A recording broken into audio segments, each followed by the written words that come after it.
Praise the Lord. Good morning. கர்த்தர் நல்லவர், அவர் கிருபை என்றும் உள்ளது. 2 தீமோத்தேயு 2ஆம் அதிகாரம் 19ஆம் வசனம். கர்த்தர் தம்முடையவர்களை அறிவார் என்பதும் கிறிஸ்துவின் நாமத்தை சொல்கிற எவனும் அநியாயத்தை விட்டு விலக கடவன் என்பதும் அதற்கு முத்திரையாய் இருக்கிறது. 2 தீமோத்தேயு 2ஆம் அதிகாரம் 19ஆம் வசனம். இஸ்ரவேல் ஜனங்களில் கோராகு, தாத்தான், அபிராம், ஓனான் ஆகியோர் சபை தலைவர்களும் சங்கத்துக்கு அழைத்து வரப்பட்டவர்களும் பிரபலமானவர்களும் ஆகிய 250 பேர்களோடு கூட மோசேக்கும் ஆரோனுக்கும் எதிராக எழும்பினார்கள். அப்பொழுது மோசே கர்த்தரை நோக்கி ஜெபித்தான். கர்த்தர் கோராகு, தாத்தான், அபிராம், ஓனான் கோத்திரங்களை பூமி பிளந்து விழுங்கி போடும்படி செய்து அந்த ஜனக்கூட்டத்திற்கு மத்தியில் மோசேயும் ஆரோனும் தன்னால் அழைக்கப்பட்டவர்கள், தன்னால் அறியப்பட்டவர்கள் என்பதை நிரூபித்தார். பிதா என்னை அறிந்திருக்கிறது போலவும் நான் பிதாவை அறிந்திருக்கிறது போலவும் நான் என்னுடையவர்களை அறிந்தும் என்னுடையவர்களால் அறியப்பட்டும் இருக்கிறேன் என்று ஆண்டவராய் இயேசு கிறிஸ்து சொல்கிறார். தேவனில் அன்பு கூறுகிறவன் எவனோ அவன் தேவனால் அறியப்பட்டிருக்கிறான் என்று பவுல் சொல்லியபடி தேவனில் அன்பு கூறுகிற நாம் தேவனால் அறியப்பட்டவர்களே. மேலும் கர்த்தருடைய நாமத்தை சொல்கிற எவனும் அநியாயத்தை விட்டு விலகி இருப்பான் என்று பரிசுத்த வேதாகமும் சொல்கிறது. எது அநியாயம்?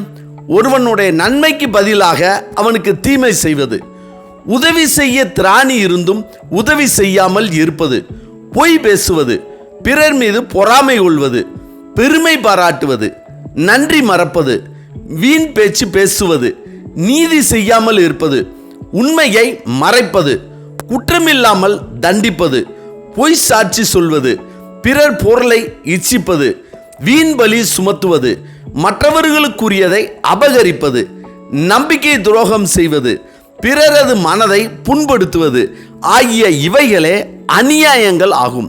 பரிசுத்த வேதாகமத்தில் கர்த்தரால் அறியப்பட்ட யாவரும் அநியாயத்தை விட்டு விலகி இருந்தார்கள். ஆதலால் கர்த்தர் அவர்களோடு இருந்து அவர்களை கொண்டு பெரிய காரியங்களை செய்தார். எனவே கர்த்தரால் தெரிந்து கொள்ளப்பட்டவன், கர்த்தரால் அறியப்பட்டவன், கர்த்தரை தெய்வமாக கொண்டவன், அவர் நாமத்தை சொல்கிற எவனும் அநியாயத்தை விட்டு விலகி இருப்பான்.